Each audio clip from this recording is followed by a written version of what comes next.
우리 교재 10강 책임과 제조물 책임법에 있어서는 책임의 의미와 중요성, 그리고 깨진 유리창 법칙과 하임리 법칙이라는 두 가지 법칙들이 나오고요. 그 다음 PL법이라고 불리는 제조물 책임법, 그리고 우리가 근로윤리 정직편에서 기업의 사회적 역할에 대한 두 가지 입장 기억나나요? 두 가지 입장 중에 이익보다 윤리를 우선하는 기업의 네 가지 사회적 책임을 짚어봤는데 이 부분이 다시 등장하게 됩니다. 전체적으로 중요한 것은 세 가지고요. 그 외에는 부연 설명이니까 가벼운 마음으로 그러나 집중해서 듣고 한 번에 다 이해하고 문제 풀고 넘어가기 바랍니다. 프랑스의 작가 생트쥐페리가 어린 왕자라는 동화를 집필했죠. 이 동화에서 어린 왕자는 자기 별에 사는 장미꽃을 위해 매일 물을 주고 벌레를 잡아주며 정성을 다합니다. 그러면서 어린 왕자는 장미꽃을 나의 장미라고 표현하죠.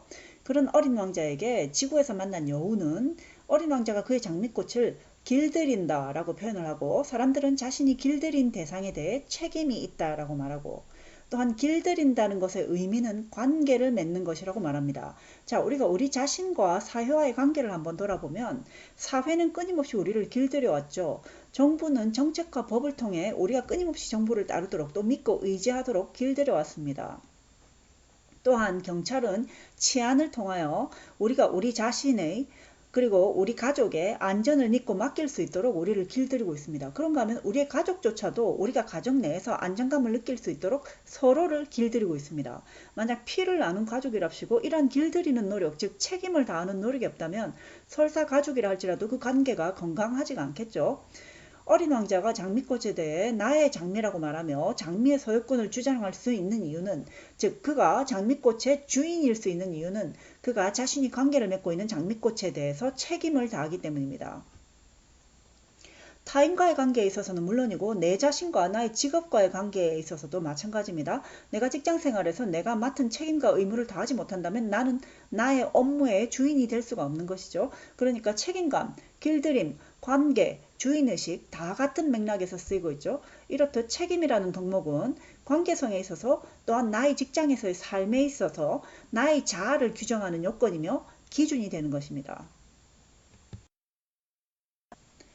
앞에서도 살펴보았듯이 우리가 우리 직장의 자리에서 업무에 대한 맡은 책임을 다할 때 우리는 비로소 우리가 서 있는 자리의 주인이 되는 것이라고 했죠.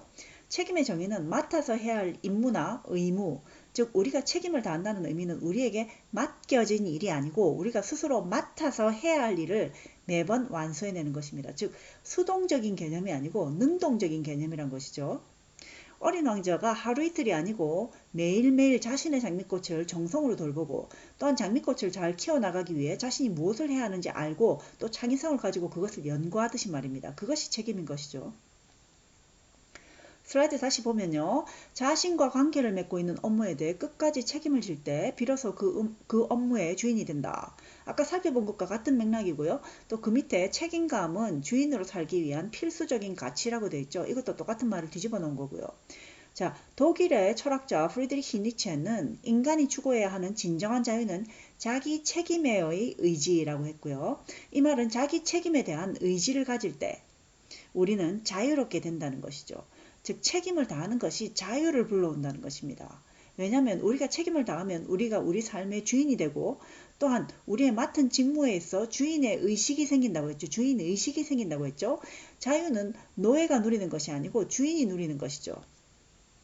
자, 계속 읽어보겠습니다. 책임 완수를 통해 인간은 자기 자신을 주인적 존재이자 명령자이자 입법자로 긍정하게 된다. 이렇게 돼 있죠.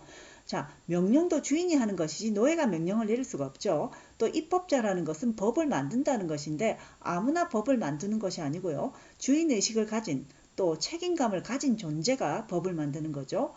자, 제일 밑에 읽어보겠습니다. 업무에 책임을 다하는 직장인이 진정한 직장의 주인이고 책임을 회피하는 직장인은 스스로 노예의 입장에 서게 되는 것이다 라는 말이죠. 돌발 퀴즈 8번. 다음은 책임에 관한 설명이다. 틀린 것을 찾으시오. 1번. 책임을 다해야만 나의 업무의 주인이 될 수 있다. 2번. 책임을 회피하는 직장인은 노예의식에 사로잡히게 된다. 3번. 책임 완수를 하는 사람은 자신을 주인적 존재, 명령자, 그리고 입법자로 인식하게 된다. 4번. 철학자 마틴 부버는 인간이 추구해야 하는 진정한 자유는 자기 책임의 의지라고 말했다. 우리가 직장인으로서 세 가지 분야에서 책임을 지게 되는데요. 그 첫 번째가 서비스입니다. 내용을 보면 서비스의 제공 시기, 즉 서비스가 고객이 꼭 필요로 하는 순간에 즉 적시적소에 이루어지도록 하는 책임이 있다는 것이고요. 또한 탁월한 퀄리티의 서비스를 제공해야 하는 책임이 있다는 것이고요. 또한 서비스를 통해 문제 해결과 고객의 만족을 동시에 이루어야 하는 책임이 있다는 것입니다. 즉 서비스의 결과에 대한 책임이죠. 두 번째는 제품에 대한 책임입니다. 한번 읽어보면 약속된 시기에 온전한 품질의 제품을 제공하고 안전한 사용을 위한 안내서 제공의 책임 이렇게 되어 있습니다. 우리는 주문받은 대로 약속한 기한에 맞춰서 온전한 퀄리티의 물건을 제공할 책임이 있고 또 제품 설명서와 보증서, 안전수칙을 위한 주의사항 등을 효율적으로 전달해야 하는 책임이 또 있습니다. 자, 그 밑에 보면 제품 사용에 따른 손해에 대한 책임. 자, 제품 사용에 있어서 고객이 손해를 본 부분, 즉 제품 불량일 때 AS를 해준다든지 환불이나 교환을 해준다든지 하는 책임이겠죠. 자, 그 밑에 결과에 대한 책임이 또 있습니다. 읽어보면 제공된 서비스나 제품 사용 결과에 대한 책임, 가로 안에 육체적, 정신적, 재정적 이렇게 해놨죠.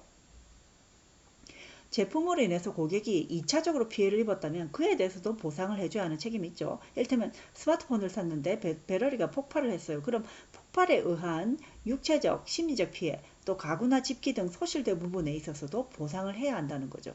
이런 손해배상에 있어서 배상의 범위가 항상 문제가 되죠.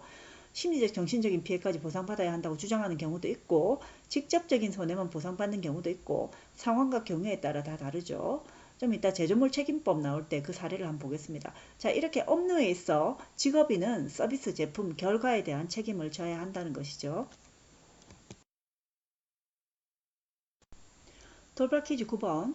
다음 괄호 속에 업무 책임의 3요소를 적어 넣으시오. 자, 책임에 있어서 중요한 깨진 유리창 법칙 나왔습니다. 우리가 길을 가다가 어떤 건물 앞을 지나가는데 그 건물에 유리창이 하나가 깨져 있어요. 그러면 어떤 생각을 하게 됩니까? 저러다 도둑이 들겠네, 또는 비가 오면 비가 새겠네, 또는 도둑고양이가 들어가겠네, 여러 가지 생각을 하게 되겠죠. 또는 길 가던 행인 중 장난으로 유리창을 더 깨는 사람도 있을 수 있습니다. 왜냐하면 그 건물이 그만큼 관리가 잘 안 되고 있다는 거니까요. 그러다가 또 거기에 들어간 사람이 춥다고 불을 피우다가 빌딩에 불이 날 수도 있겠죠. 마찬가지로 깨끗한 거리에 쓰레기가 하나 버려져 있으니까 그곳을 지나가던 다른 사람이 아, 여기 버려도 되는구나 싶어서 자신도 쓰레기를 버리고 그런 식으로 그 거리 전체가 쓰레기장이 될 수도 있다는 말입니다. 이런 게 바로 깨진 유리창 법칙이라는 것입니다. 우리가 서비스 편의 진실의 순간 15초 법칙 배울 때 패스트푸드점 예를 들은 거 기억나죠? 패스트푸드점 직원이 화장실에 휴지를 그때그때 채워넣는 자신의 책임을 잠시 잊어버렸다고 칩시다. 그리고 다른 직원도 그 더러운 바닥을 자기가 귀찮아서 두어 시간 방치했고요. 그리고 점장은 그것을 알면서도 방관했죠. 이런 무책임들이 모여서 기업이 어려워질 수밖에 없는 것이 고객의 입장에서는 그날 하루 잠시의 경험으로 인해서 그 패스트푸드점에는 다시는 가고 싶지가 않을 거라는 사실이 중요한 겁니다. 자, 중간에 한번 읽어볼게요. 고객의 환원주의적 사고, 각각의 작은 부분에 전체가 축약되어 있다로 인해서 1%의 고객 불만이 100%의 경영 실패로 이어질 수가 있다. 이렇게 되어 있죠. 자, 고객의 환원주의적 사고, 가로 안에 각각의 작은 부분에 전체가 축약되어 있다. 이 말은 화장실에 휴지가 없으면 그 식당의 위생이 엉망이란 걸 보여주는 하나의 예라는 거죠. 또는 종업원이 돈 계산을 잘못했다면 그 식당은 신뢰가 없는 식당이 되는 거고요. 만약 고객에게 한 직원이 불친절했다면 식당의 경영 마인드가 고객을 존중하지 않고 돈만 벌려고 한다는 식이 되어버린다는 것입니다. 이런 게 환원주의죠. 즉 한마디로 말하자면 하나를 보면 열을 안다는 것이죠. 그러니까 이런 작은 실수들이 모여 사업체가 망하는 데까지 이르게 된다는 것입니다. 자, 맨 밑에 한번 읽어보겠습니다. 고객이 겪은 단 한 번의 불쾌한 경험, 한 명의 불친절한 직원, 매장의 불결한 부분 등 기업의 사소한 실수가 결국은 기업을 쓰러뜨린다. 이렇게 돼 있죠. 이것이 바로 깨진 유리창 법칙이라는 것입니다. 돌발 퀴즈 10번. 다음의 깨진 유리창 법칙에 대한 설명 중 맞는 것을 고르시오. 한 개 이상 나옵니다. 1번. 쓰레기를 버리는 행위가 중복이 되면 거리 전체가 쓰레기장이 되어버릴 수도 있다. 2번. 1%의 고객 불만이 100%의 경영 실패로 이어질 수 있는 이유는 고객의 환원주의적 사고에 기인하는 것이다. 3번 고객이 겪은 단 한 번의 불쾌한 경험조차 결국은 기업을 쓰러뜨리는 요인이 될 수 있다. 4번 니체는 깨진 유리창 법칙을 통해 서비스의 중요성을 강조하기 원했다.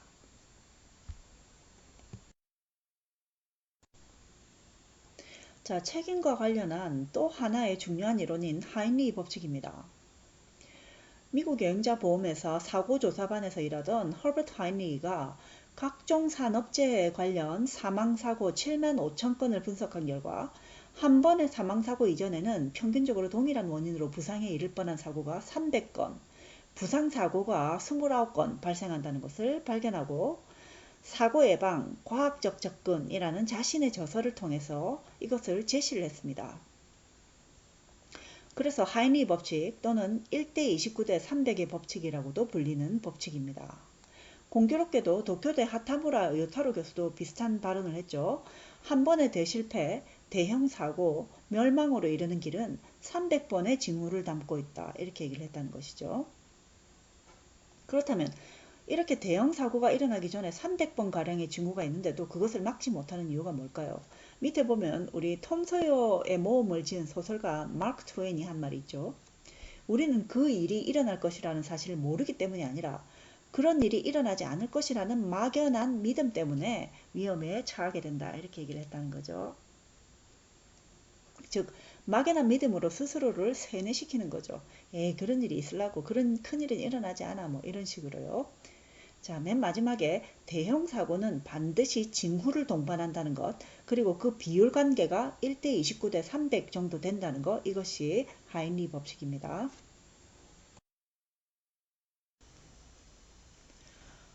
세월호 참사는 국가를 뒤집어 놓는 시발점이 되었던 사건이죠. 이 사건을 하인리 법칙에 근거해서 서술한 경향신문의 노은근 논설위원의 글을 한번 가져와 봤습니다.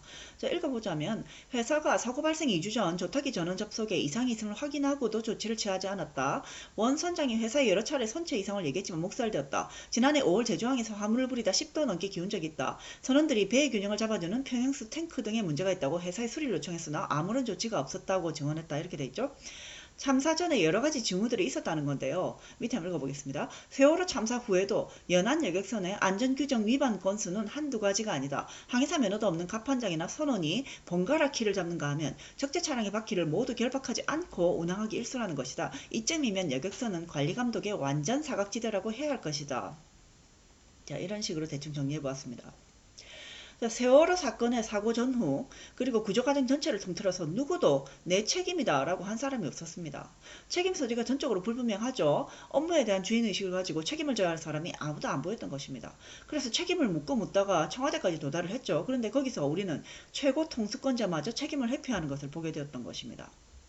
한 국가의 역사를 바꿀 수 있는 사건이었던 만큼 음모론도 많았고요. 또 특별법 제정 관련해서 유가족들에 대한 부정적인 시선도 많았고 하여간 말들이 많았지만 확실한 것 한 가지는 세월호 참사는 누군가가 책임을 지지 않고 흐지부지 넘어갈 성격의 성질이 아니었다는 것이었죠. 그래서 결과적으로 재난타워의 수장인 대통령이 책임을 지고 물러나야 한다는 관점이 대두가 되었죠. 결국 엄청나게 큰 사건이 일어났을 때 책임을 질 사람이 아무도 없다면 그 정부는 또한 그 기업은 또 단체는 소멸할 수밖에 없다는 것입니다. 왜냐하면 어느 누구도 자신의 업무에 대해서 주인의식을 가지지 않고 일을 해왔다는 증거니까요. 그것을 막기 위해 국민들은 대통령을 또 주주들은 경영자를 사퇴시키고 새로 뽑고 하는 거죠. 그래서 결국 세월호 참사는 그 과정에 있어서는 하인리 법칙이 적용되는 실예이기도 하고요.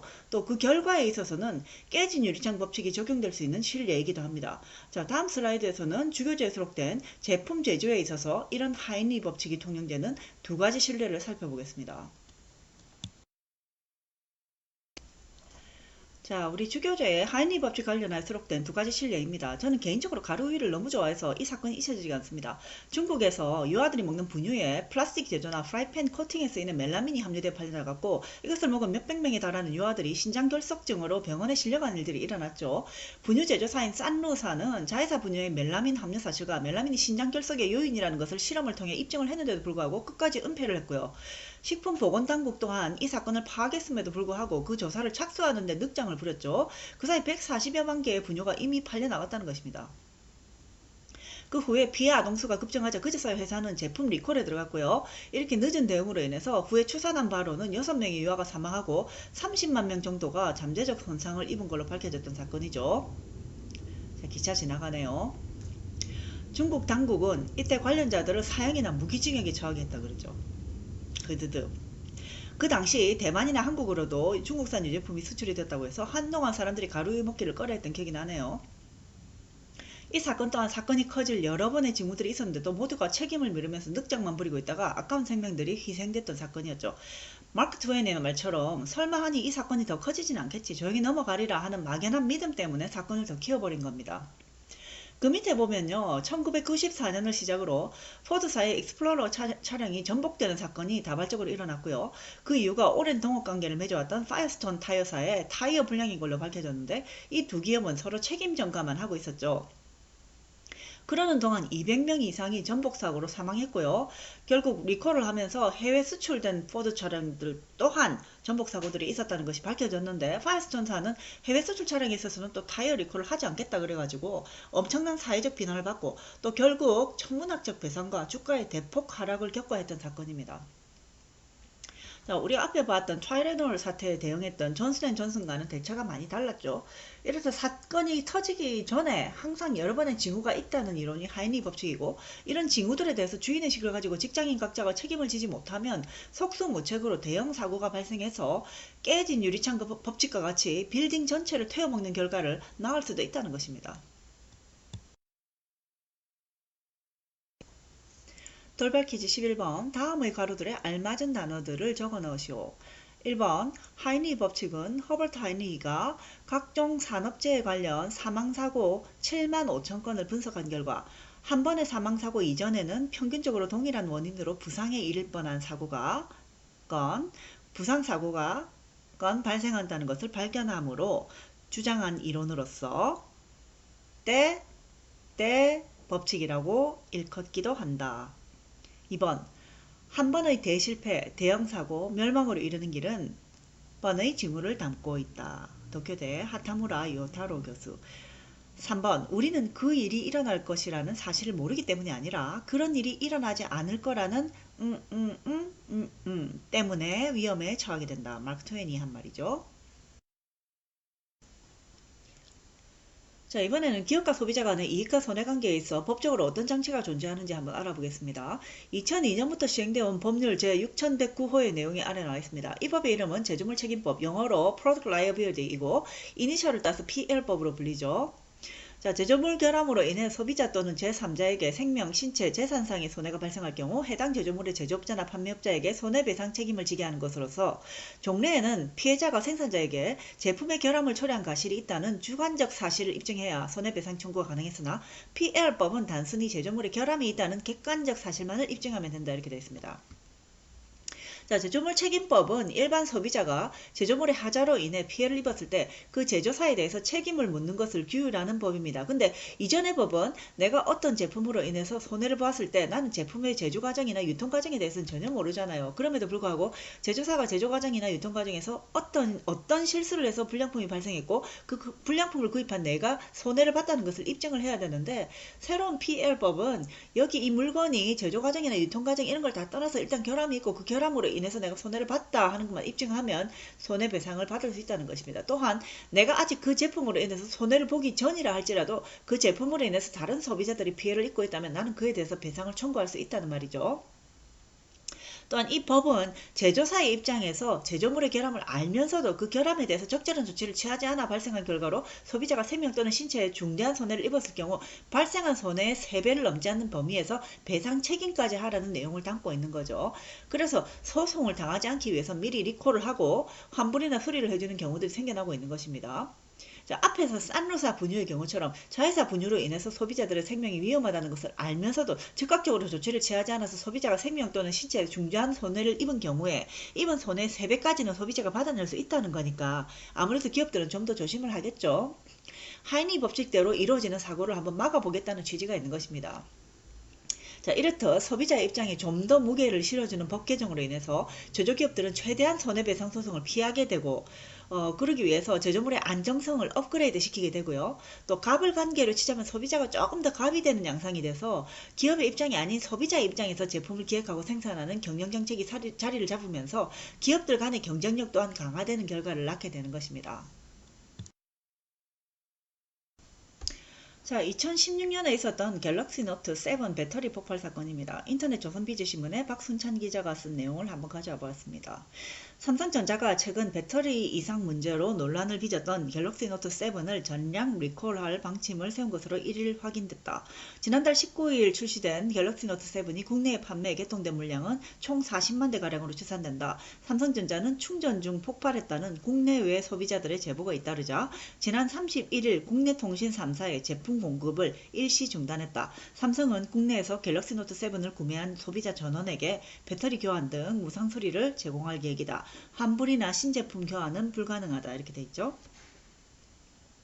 자, 이런 제조물 책임법, 즉 PL법에 따라서 소비자는 자신이 손해를 아직 입지 않은 상태에서도 객관성에 근거해서 잠재적 손해를 예상할 수 있으므로 교환이나 환불 등을 받을 수가 있는데요. 이 경우는 배터리만 교환이나 무상 수리받도록 하고 환불이나 신제품으로까지 교환해주지는 않았었네요. 인터넷에서는 폭발로 인한 여타 손해에 있어서는 민사로 처리해서 개인적으로 배상을 한 걸로 나옵니다. 예전에 한 15년 이상 된 일인데요. 토요타 캠리 차량에 브레이크 결함이 있어서 캠리 차량을 가진 차량주들이 모두 약간의 보상을 받거나 아니면 무상으로 수리를 받거나 둘 중 하나를 선택하도록 했던 기억이 있네요. 자, 이런 계통의 배상이 제조물 책임법, 즉 PL법에 근거하고 있다는 것입니다. 즉 기업이 고객에게 손해나 피해를 입힌 경우 그 책임을 부정하지 못하도록 또한 책임 전가를 하지 못하도록 막기 위해서 제조물 책임법 즉 PL법이 존재하는 것이며 결과적으로 이 법은 하임리 법칙에 따른 큰 사고를 막는 데 있어 제조자와 소비자 양측에 다 효과적으로 기여하고 있다는 것입니다. 돌발 퀴즈 12번. 다음은 제조물 책임법 즉 PL법에 관한 설명이다. 가로 안에 알맞은 단어를 적어 넣으시오. 종래에는 피해자가 생산자에게 제품의 결함을 초래한 과실이 있다는 사실을 입증해야 손해배상 청구가 가능했으나 PL법은 단순히 제조물의 결함이 있다는 사실만을 입증하면 된다. 우리가 근로윤리 정직편에서 기업의 사회적 역할에 대한 두 가지 입장을 살펴봤었죠. 그때는 정직, 신뢰와 관련해서 기업의 네 가지 책임을 짚어봤고 오늘 강의에서는 책임과 관련해서 다시 보는 겁니다. 그래서 그때 강의했던 슬라이드로 한번 설명해 볼게요. 자, 기업의 사회적 책임을 논하는 관점에 있어서는 윤리보다는 이익을 우선하는 입장과 이익보다는 윤리를 우선하는 두 가지 입장이 있었죠. 이익을 우선시하는 입장은 기업이 법을 지키는 한도 내에서 최대한의 이윤 추구를 하는 것만이 목적이었고요. 반면에 윤리를 우선하는 입장은 기업은 네 가지의 사회적 책임을 가지는데 첫 번째와 두 번째는 이윤 추구와 법 준수로서 이윤을 우선하는 입장과 같고 세 번째부터가 내용이 달라진다고 했죠. 자, 세 번째가 윤리적 책임, 그리고 네 번째가 자선적 책임이었죠. 그리고 이러한 윤리적, 자선적 책임의 대상이 사회 전체라고 했죠. 이러한 사회 전체라는 대상에 대한 기업의 도덕적 의무를 간접적 의무라고 했고요. 이에 반해 기업의 주주, 고객, 직원 등 이윤 활동에 관련된 대상들에 의한 의무를 직접적 의무라고 했습니다. 조금 기억이 날랑말랑하죠. 돌발 퀴즈 13번. 다음의 기업의 네 가지 책임에 있어 그 내용이 맞도록 괄호를 메꾸시오. 1단계 의 책임, 2단계 의 책임, 3단계 의 책임, 4단계 의 책임. 자, 마지막 리뷰 퀴즈 2개 그리고 기사회생 퀴즈 1개 풀고 끊을 텐데요. 리뷰 퀴즈는 주로 매번 푸는데도 계속 틀리는 문제 또는 중요한 내용 위주로 나옵니다. 특히 도덕적 사유의 유형을 계속 틀린 사람들이 있어요. 이번에는 다 맞도록 합니다. 그리고 기사회생 퀴즈 안 푸는 사람인데 풀어주세요. 자, 리뷰 퀴즈 갑시다.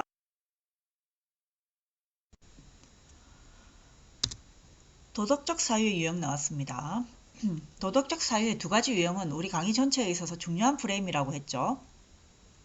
그 첫 번째가 규범윤리학, Normative Ethics입니다. 선악분별에 있어 판단의 준거가 무엇이며 궁극적으로 모든 가치 판단의 기준이 되는 도덕의 최고 기준이 무엇인지를 탐구하는 학문. 자, 규범윤리학적 관점이라는 것은 옳다 그르다를 확실하게 판별하는 것입니다. 그래서 그 결과를 통해서 이상적이고 윤리적인 사회를 실현해 나가는 것이 그 목표입니다. 자, 그 두 번째가 또 메타 윤리학적 관점이죠. 메타에틱스. 선악 분별이 목표가 아닌 윤리에 있어 언어적 개념과 도덕적 판단의 특징과 기능의 분석을 통해서 명료화하고자 하는 학문. 메타윤리학적 관점은 끊임없이 분석을 한다고 했죠. 이것이 사회적으로 어떻게 받아들여지는가, 윤리의 정의는 무엇인가, 시대에 따른 규범의 범위는 어디까지인가, 어떤 이슈에 대해서 문화, 사회, 철학, 사상 등 모든 방면으로 분석을 해보는 거죠. 그래서 그 목표가 윤리적 사회를 지향하는 게 아니라고 했죠. 단지 학문 그 자체에 의미가 있다고 볼 수 있다고 그렇게 말을 했습니다. 자, 돌발 퀴즈 한번 풀어보겠습니다. 리뷰 퀴즈 1번. 다음 중 메타윤리학적 관점에 해당하는 것을 고르시오. 한 개 이상 나옵니다. 1번. 이태원의 게이 클럽을 모두 폐쇄하여 사회 윤리 기강을 바로잡아야 한다. 2번. 서양과 동양의 성소수자들의 인권은 문화에 영향을 받는가? 3번. 이 기회에 신천지를 비롯한 사이비 종교들의 뿌리를 뽑을 수 있도록 종교 법안을 개정해야 한다. 4번. 사회 불안과 사이비 종교 확산은 비례되는가? 지난 강의에서 세 가지 윤리관 배운 거 기억나죠? 윤리적 이기주의, 공리주의, 의무론적 윤리였습니다. 그중 우리는 의무론적 윤리를 우리의 삶에 적용하며 살아야 한다고 했습니다. 그런데 그것만 가지고는 부족하다고 했죠. 왜냐하면 상황과 결과를 완전히 무시하고 옳은 것을 행해야 하는 한계 때문이었죠. 그래서 해법은 뭐였습니까? 옳은 것을 행하되 공리주의적 배려와 자신의 손해를 최소화하는 윤리적 이기주의 관점도 완전히 배제하지 말아야 한다고 했습니다. 자, 이런 맥락과 상통하는 윤리의 두 가지 측면이 나오는데요. 직업 생활 내에서 반드시 조화를 이루어야 할 두 가지 윤리적 요소입니다. 그 첫 번째는 규범적 측면이고 두 번째는 관계적 측면입니다. 윤리학자인 컬린 피셔와 앨런 로벨이 윤리의 두 가지 요소를 성경에 나오는 십계명적 윤리와 산상수훈적 윤리로 비유해서 제시를 했는데요. 먼저 우리가 성경의 십계명을 보면 살인하지 말라, 간음하지 말라, 금지를 하는 식이죠. 이것은 규범적인 성격을 가지는 것이고요. 그런데 만약 이런 규범들을 행하는 것에만 초점을 맞추게 되면 재판관이나 검사가 돼버리겠죠. 마치 의무론적 윤리를 행함에 있어 상황과 결과를 무시할 우려가 있는 것처럼. 자, 반면에 산상수훈은 대체로 사랑, 위로, 자비를 말하고 있습니다. 이것을 타인에 대한 관심과 배려를 장려하는 관계적 측면이라고 보는 것입니다. 그러니까 윤리적 규범에 맞는 행위를 하되 배려를 잃지 말아야 한다는 것입니다. 자, 그런가 하면 경제학의 아버지 애덤 스미스가 자신의 저서 도덕 감정론에서 이런 취지로 다음과 같이 두 개의 문장을 적었습니다. 마음속 공평한 관찰자가 비난할 만하다고 판단한 행위는 모두 피해야 한다. 이렇게 적었죠. 자, 우리 마음속에, 각자의 마음속에 공평한 관찰자가 있다는 말은 객관적으로 내 자신을 보았을 때 규범에 어긋나는 행위를 하지 말라는 규범성을 가지는 문장이죠. 그러면서 동시에 그는 또 이렇게 적었습니다. 마음속 공평한 관찰자가 칭찬할 만하다고 판단할 행위는 모두 추진되어야 한다. 자, 이건 누군가가 나를 객관적으로 관찰했을 때, 아, 저 사람이 선한 행위를 하는구나 라고 할 수 있는 행위들을 하라는 것입니다. 그러니까 선행과 배려를 해야 한다는 것이죠. 자, 그 밑에 보면은, 자, 노란 박스 안에 황금률, 역지사제 이렇게 되어 있죠. 자, 이것은 기독교, 이슬람교, 불교, 힌두교 등 거의 모든 종교 경전에 기록된 윤리적 핵심 내용이 역지사지, 즉 내가 좋아할 만한 것들을 남에게 행하고 내가 싫어할 만한 일을 남에게 행하지 말라는 것입니다. 앞에 말한 성경의 산상수훈에서 내가 남에게서 바라는 대로 남에게 해주라는 것이죠. 또 불교 경전에는 너에게 고통 주는 것으로 남을 괴롭히지 말라고 기록되어 있다는 것입니다. 즉 규범적 측면과 관계적 측면을 한 번에 다 아우르는 윤리관으로서 이것을 황금률이라고 한다는 것입니다. 이런 황금률은 대부분 종교의 핵심 교리이며 인류 최고의 윤리적 이상이라는 것이죠. 상상을 해보면 알죠. 모든 사람이 이런 윤리 원칙을 가지고 살아간다면 그야말로 윤리적으로 이상적인 사회가 되겠죠. 하지만 현실은 이상과는 차이가 있되 할 수 있는 한 이런 황금률을 우리의 삶에서, 우리의 직업 생활에서 실현하기 위해 노력하는 삶을 살아가는 것을 장려한다는 것입니다. 리뷰 퀴즈 2번. 다음 괄호 안에 알맞는 단어를 적어 넣으시오. 직업윤리에는 성과 성의 두 가지 측면이 있다.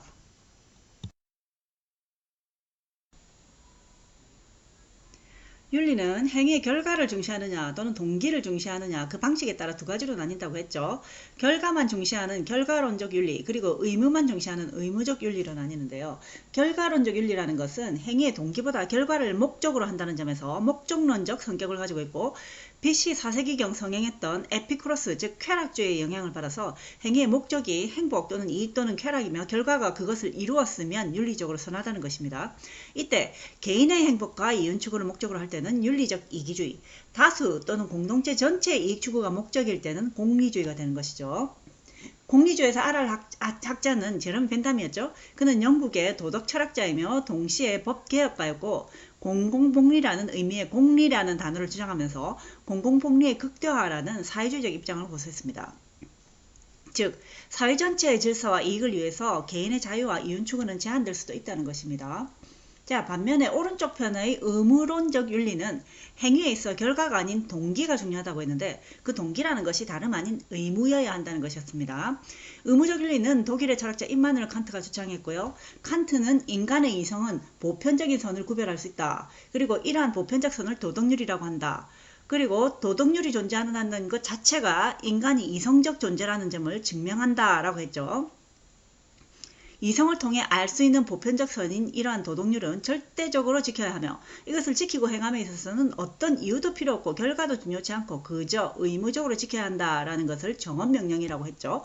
누구로부터 내려지는 명령일까요? 바로 도덕률을 지키라는 개개인의 인간 이성의 명령인 것이었죠. 그러니까 의무론적 윤리의 행위의 동기는 다른 동기가 아니고 바로 도덕률을 행해야 하는 의무가 동기인 것입니다. 이렇듯 칸트는 인간의 이성을 신뢰했던 계몽주의 학자들 중 한 사람이었기에 그는 인간은 결코 수단이 되어서는 안 되고 그 자체로 목적이 되어야 한다고 말했습니다. 그러므로 의무론적 윤리는 인간 존엄성의 최대치가 되는 윤리죠. 제일 밑에 보면 행위의 옳은 동기만이 중요할 뿐 결과는 중요치 않다라고 돼 있고 이것은 의무론적 윤리의 한계이기도 했습니다. 자, 마지막 기사 회생 퀴즈입니다. 다음의 윤리관에 관한 설명의 가로 안에 알맞은 단어들을 적어 넣으시오. 결과론적 윤리에는 지와 지가 포함되며 동기론적 윤리에는 칸트가 주창한 윤리가 해당된다. 자, 오늘도 학생들 고생 많았고 다음 주에는 교직윤리로 만나기로 하겠습니다. 감사합니다.